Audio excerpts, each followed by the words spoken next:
नमस्कार दोस्तों, एक बार फिर से आप सभी का आपके अपने चैनल विकास ई न्यूज़ पर बहुत बहुत स्वागत है।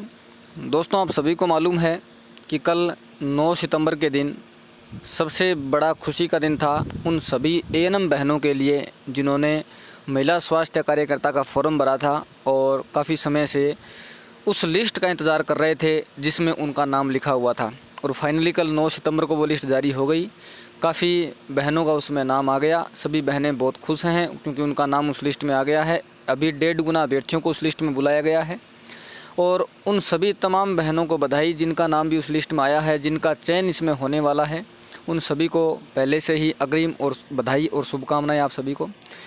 लेकिन इसी बीच कुछ ऐसे भी कैंडिडेट उस लिस्ट में शामिल ज़रूर मिलेंगे जिन्होंने सही तरीके से उस लिस्ट में नाम नहीं लिया है।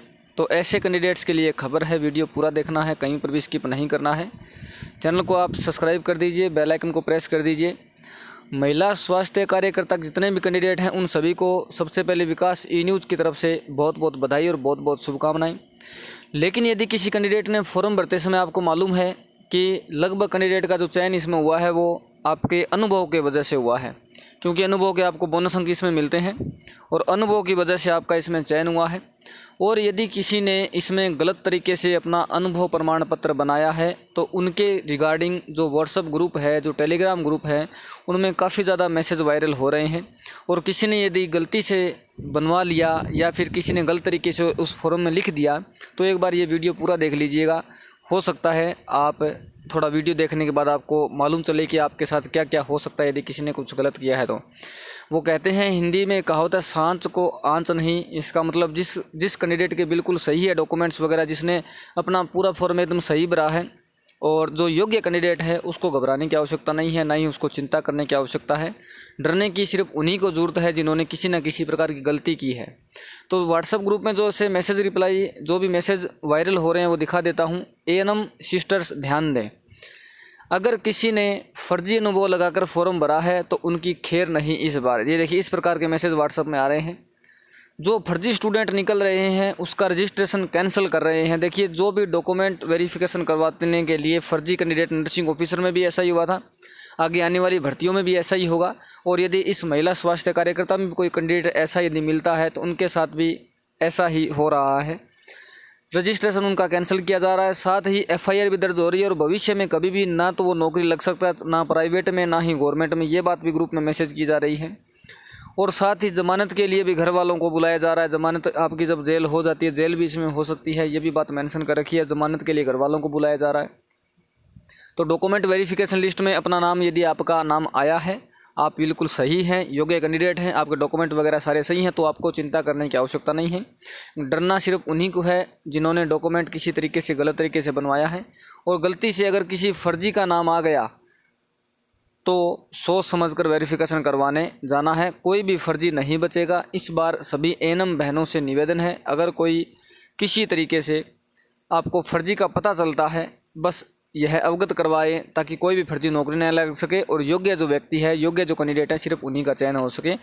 बिल्कुल सही बात है, योग्य कैंडिडेट का ही चयन होना चाहिए, फर्जी का चयन भी नहीं होना चाहिए। क्योंकि जो योग्य कैंडिडेट होते हैं, मेरिट आधार पर ये भर्ती निकली है, मेरिट आधार पर यदि सही तरीके से आपका चयन हुआ है तो आपको चिंता करने की आवश्यकता नहीं है।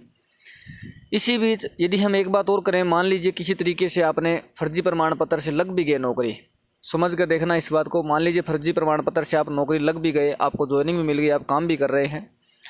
काम करते करते आपका मान लीजिए आगे का जो कार्यकाल है वो 30 साल का है या 35 साल का, जितना भी आपका कार्यकाल है, तो यकीनन आप जो है उस एक डॉक्यूमेंट की वजह से जो आपने गलत तरीके से लगाया होगा, उस एक डॉक्यूमेंट की वजह से आगे जितनी भी उम्र आप काम करेंगे, पूरी उम्र आपको डर डर के काम करना पड़ेगा।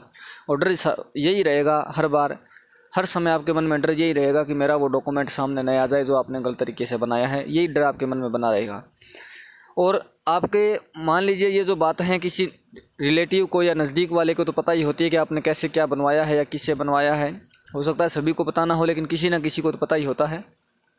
यदि उसके साथ किसी तरीके का कोई वाद विवाद हो जाता है, झगड़ा हो जाता है, तो आप तो गए काम से, क्योंकि फिर वो सूचना वायरल होते ज़्यादा समय नहीं लगेगा। और मान लीजिए आपने 30 साल आपकी ड्यूटी है काम करने की, आपने 20 साल तक काम कर दिया, बाद में भी यदि सरकार को मालूम चलता है, किसी तरीके से आपका सामने आ जाता है, तो उस अभ्यर्थी की वहाँ पर खैर नहीं होने वाली, क्योंकि आपका जो 20 साल का फिर हो सकता है नियम कई बार ऐसे ही बन जाते हैं, आपने 20 साल काम करने के बाद जो भी आपको पेमेंट वगैरह मिला है हो सकता है वो सारा वसूल लिया जाए आपसे, एक एक पाई का हिसाब आपसे ले लिया जाए। कई बार ऐसी सिचुएशन में बन जाती है। तो मेरा काम इस वीडियो में आपको डराने का नहीं है, सांच को आँच नहीं। इस कहावत को आप यदि अपने आधार पर आप देखते हैं तो जो सच है उसको डरने की आवश्यकता नहीं है, जो सही है उसके रिगार्डिंग आपको चिंता करने की आवश्यकता नहीं है। और मेरा काम सिर्फ अवगत कराना है। यदि आपने किसी तरीके का कुछ किया है और आप डॉक्यूमेंट वेरिफिकेशन में नहीं जाते हैं तो आने वाली भर्तियों में अपना डॉक्यूमेंट वगैरह सही तरीके से लगा करके आप यदि योग्य अभ्यर्थी उसमें चुने जाते हैं तो आप अपना वहाँ पर हक ले सकते हैं। लेकिन गलत तरीके का हक लेना गलत होता है और गलत के साथ जो है कभी सही हो भी नहीं सकता। आने वाले समय में आप यदि अब वर्तमान में किसी तरीके से आप फर्जी वगैरह से कुछ ज्वाइन आप इसमें कर भी लेते हैं तो आप एक प्रकार से गलत व्यक्ति बन जाते हैं। और आप जब गलत व्यक्ति हैं तो आपके साथ कभी सही नहीं हो सकता। कहीं ना कहीं सिचुएशन ऐसी बन ही सकती है कि कुछ ना कुछ घटना आपके साथ घट जाए। तो थोड़ा सा आप सचेत रहें। यदि कोई गलत कैंडिडेट हैं तो वो थोड़ा ध्यान रखें, सोच समझ कर ही डॉक्यूमेंट वेरिफिकेशन आप करवाएं। ऐसी परिस्थितियाँ कई बार बन जाती हैं, पड़ोसी से अगर वाद विवाद हो जाए या फिर जिसको आपका मालूम है कि आपने डॉक्यूमेंट किस तरीके से बनाए उसके साथ कोई वाद विवाद हो जाए और लगभग जो भी ऐसे लगेगा उसको अपना जो भी कार्यकाल होगा उस कार्यकाल के दौरान डर के ही आपको जो है अपना काम करना पड़ेगा। ऐसी सिचुएशन कई बार बन जाती है। तो थोड़ा सा आप पॉजिटिव रहें और ऐसा न तो आप करें न किसी दूसरे को करने दें। आपके सामने जब भी ऐसी कोई बात आए तो सच को आप सामने निकाल कर लेकर आए, ताकि इस प्रकार की जो भ्रष्टाचारी है उससे हमारा देश आगे निकल सके, हम बच सकें। हम यदि खुद से भ्रष्टाचारी को ख़त्म करेंगे तो ये धीरे धीरे करके देश से ख़त्म होगी। पहले खुद को सुधारना होगा और फिर धीरे धीरे जो देश में आपको लगता है कि भ्रष्टाचारी बहुत है, वो बहुत है या दूसरी चीज़ें बहुत है, काला धन है, काला बाजारी बहुत है, तो पहले खुद को हमें संभालना होगा, दूसरे जो है अपने आप संभलते जाएंगे। ठीक है। इस वीडियो में बस मेरा मकसद यही है कि आपके साथ कुछ गलत ना हो। कोई यदि गलत कैंडिडेट है, जो योग्य कैंडिडेट है उन्हीं का चयन हो, गलत कैंडिडेट का यहाँ चयन नया हो। इसीलिए ये वीडियो बनाया है। वीडियो को शेयर करें, लाइक करें, चैनल को सब्सक्राइब करें। बहुत बहुत धन्यवाद। जय हिंद, जय भारत। और वीडियो के कमेंट में आपको भी लिखना है जय हिंद, जय भारत।